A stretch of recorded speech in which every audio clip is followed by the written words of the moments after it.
ममता बनर्जी दिल्ली की यात्रा पर हैं। दिल्ली में आकर उनके मंसूबे थे कि वो प्रधानमंत्री का चेहरा बने, लेकिन ममता बनर्जी को इस 14 दलों की, विपक्षी दलों की मीटिंग में नहीं बुलाया गया। और अब ममता बनर्जी गिड़गिड़ा रही है सोनिया गांधी के सामने। शरद पवार अभी पत्ते खोल नहीं रहे, लेकिन वो आ रहे हैं कि मैं प्रधानमंत्री बनूंगा। नमस्कार, मैं हूं पवन त्यागी। ममता बनर्जी दिल्ली की यात्रा पर हैं और उनके मंसूबे थे कि पश्चिम बंगाल में वो मुख्यमंत्री बन तो गई, लेकिन विधायक का चुनाव नहीं जीत पाई, नंदीग्राम से हार गई और इसलिए उनके मंसूबों पर पानी फिर गया।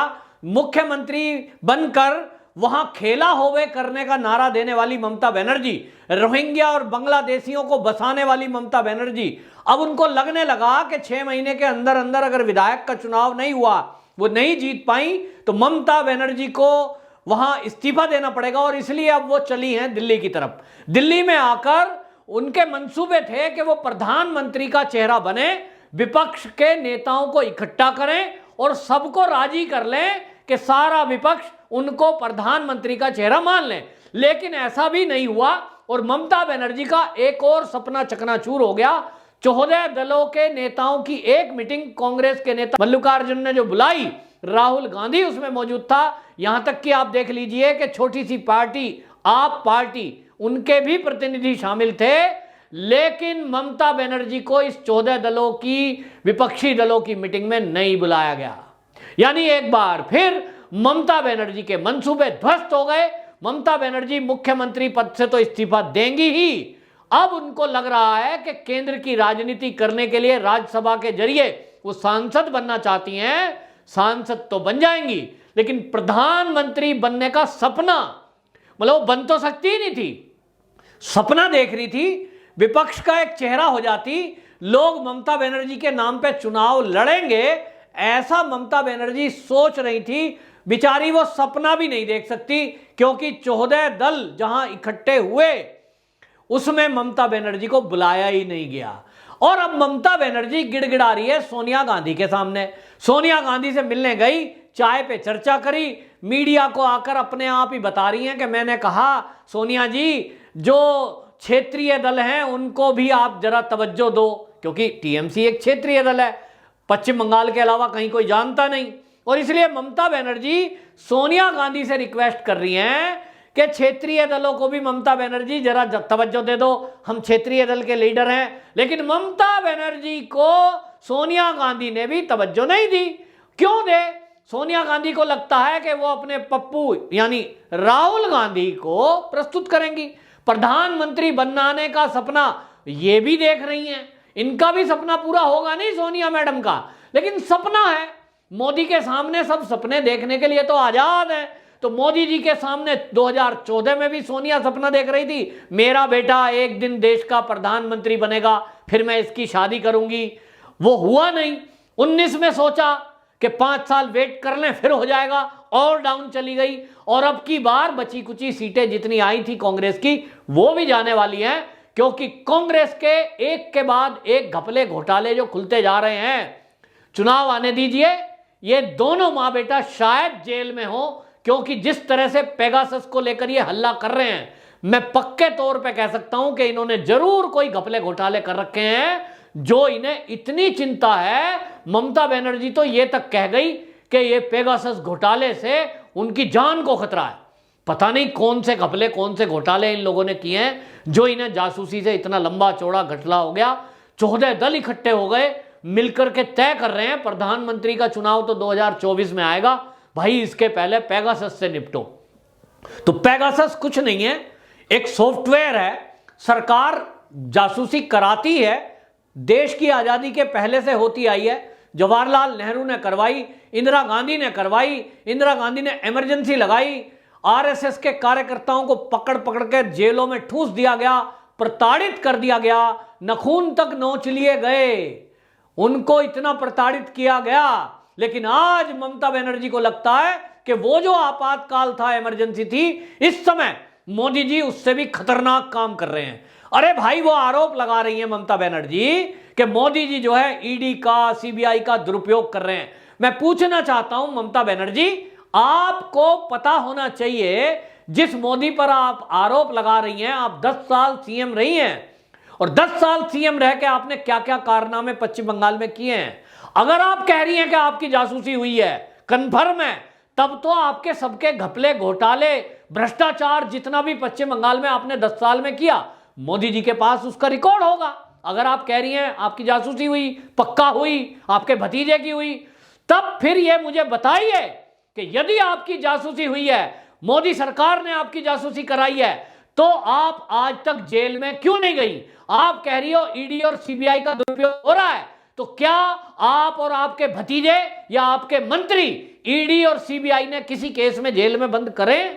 क्या आप आज तक जेल गई हो? क्या आपके भतीजे को जेल में डाला गया है? क्या आपके खिलाफ कोई जांच अभी तक हुई है? कोई जांच हुई नहीं, खामोखा एक हल्ला कर रही हो। तो आपकी बेइज्जती इसलिए हो रही है कि 14 दलों के नेता आपको बुला नहीं रहे। राहुल गांधी सोच रहा है प्रधानमंत्री मैं बनूंगा, मीटिंग में शामिल है। शरद पवार अभी पत्ते खोल नहीं रहे, लेकिन वो आ रहे हैं कि मैं प्रधानमंत्री बनूंगा। उनके लिए तो संजय राउत बोल चुके हैं कि इस देश में यदि कोई नेता है प्रधानमंत्री बनने लायक, विपक्ष का चेहरा बनने लायक, वो है शरद पवार। तो शरद पवार को डिक्लेयर कर चुका है आधा विपक्ष। आधा विपक्ष कह रहा है राहुल गांधी ही हमारे नेता होंगे। अब उनमें से तीसरे का नाम किसी का नहीं है, लेकिन इसमें अभी एक और कैरेक्टर छुपा हुआ और मौन चुपचाप बैठा है, जिनका नाम है अरविंद केजरीवाल। श्री अरविंद केजरीवाल भी प्रधानमंत्री का चेहरा है और वो कल को कहेंगे देखो भाई, तुम लोग जितने भी हो अपनी अपनी मार्कशीट दिखाओ, सबसे ज्यादा पढ़ा लिखा तो मैं हूं।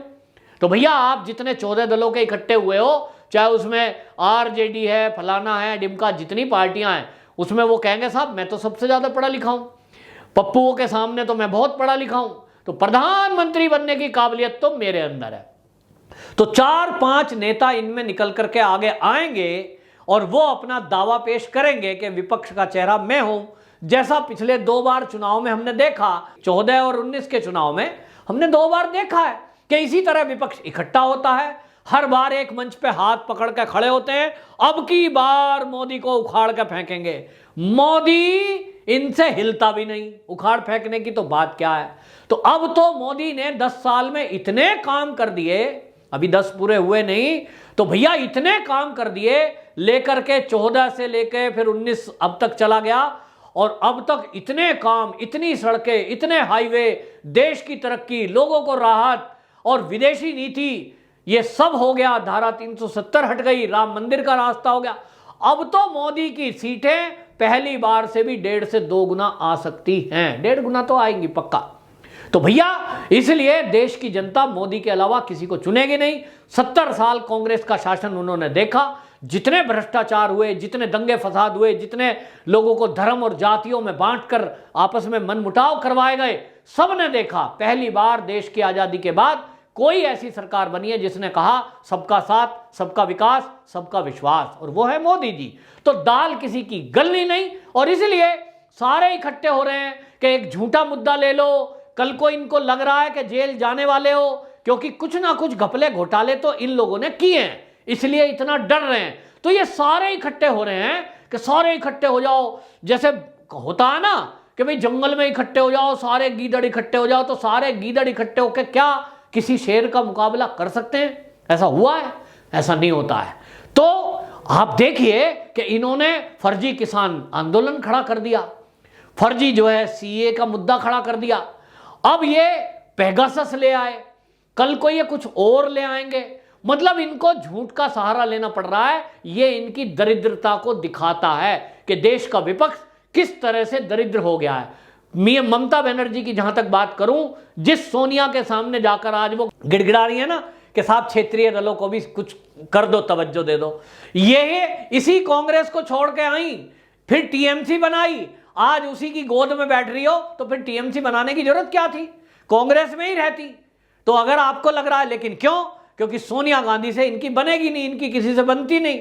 तो जब किसी से बनती नहीं, कांग्रेस को छोड़ के आई हो, आज तुम सोनिया गांधी के पास किस मुंह से जा रही हो साहब कि मैडम हमें भी रख लो, हमें भी विपक्ष के दलों में शामिल कर लो, 14 में हम भी हो जाएं। तो भैया ऐसा होता नहीं, और इसलिए आपकी कुछ चलनी नहीं है। विपक्षी दलों में भी ममता बनर्जी की कुछ चली नहीं। अब सारा विपक्ष एकजुट होने का नाटक जरूर कर रहा है, फर्जी मुद्दों को लेकर सदन नहीं चलने दे रहा है। असली में आज भी कांग्रेस ही सारे दलों को चला रही है, यह खुलासा हो चुका है। क्योंकि कांग्रेस के जिस तरह से लीडर ने इनकी मीटिंग करी, इससे पता लग रहा है कि कांग्रेस के सांसद उतनी संख्या में नहीं है कि यह हल्ला कर सकें, लेकिन सारे इकट्ठे होकर जरूर ये देश विरोधी गतिविधि कर रहे हैं। और देश विरोधी गतिविधि है संसद को ना चलने देना, देश की तरक्की के जो बिल पेंडिंग पड़े हैं उन पर ना तो चर्चा होना, ना उनको पास होने देना। यही विपक्ष की एक चाल है। मोदी को तो हिला सकते नहीं, ये इन्हें पता है, लेकिन इनको कहीं ना कहीं विदेशी ताकत से ये इशारा हो रहा है कि देश की संसद को मत चलने दो ताकि देश तरक्की ना करे। लेकिन पूरा देश इनकी बदतमीजी देख रहा है। आने वाले समय में इन विपक्षी दलों से पूछा जाएगा कि जब आपको संसद में भेजा गया कानून बनाने के लिए, देश की तरक्की के लिए, तो आपने क्यों नहीं करा। वंदे मातरम।